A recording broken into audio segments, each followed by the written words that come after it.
Harusnya apa artinya?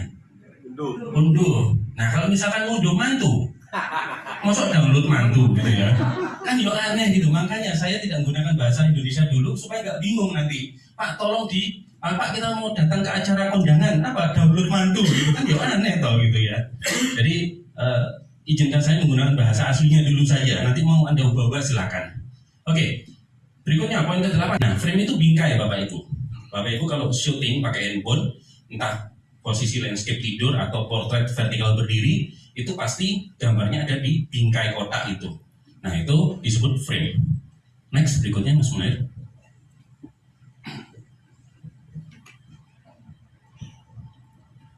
Oke.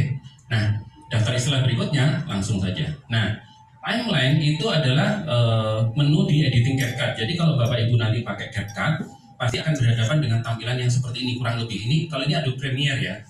Jadi video-video klip pendek-pendek, footage pendek tadi dimasukkan ke dalam CapCut, terus diedit. Nah itu disebut kumpulan yang jejer itu disebut dengan menu-menu seperti ini disebut timeline, gitu ya.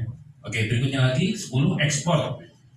Ekspor itu berarti di-render, itu artinya bagaimana mengubah video-video pendek yang sudah diedit tadi menjadi satu video final yang siap dipublish, yang siap didistribusikan. Itu disebut dengan proses ekspor atau render. Kemudian 11 itu kodek. Kodek ini teknis banget, saya hanya jelaskan saja bahwa kodek itu bagian dari proses ekspor yang Bapak Ibu nggak perlu tahu lah. Kalau dalam bahasa teknis, kodek yang terkenal yang sering kita gunakan untuk di sosial media atau di YouTube itu disebut dengan kodek H264.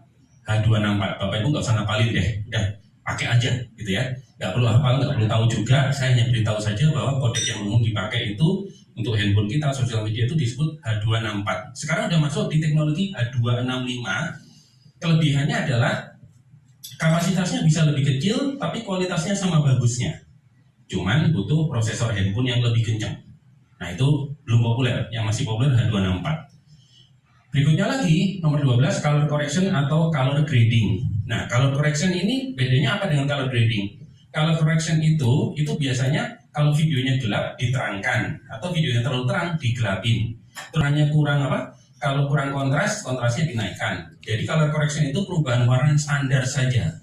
Biasanya kalau dalam editing CapCut itu urusannya cuma sama kontras atau brightness sama saturation. Dah, di editing CapCut. Nah, kalau color grading itu mengubah mood ini bahasa sinematik ya. Jadi kalau misalkan Bapak Ibu mau menggambarkan nuansanya dingin, biasanya harus dibirukan, dikasih warna biru, itu ada di editing itu biasanya disebut color grading. Nah, berikutnya lagi Bapak Ibu sekalian, ada proses record.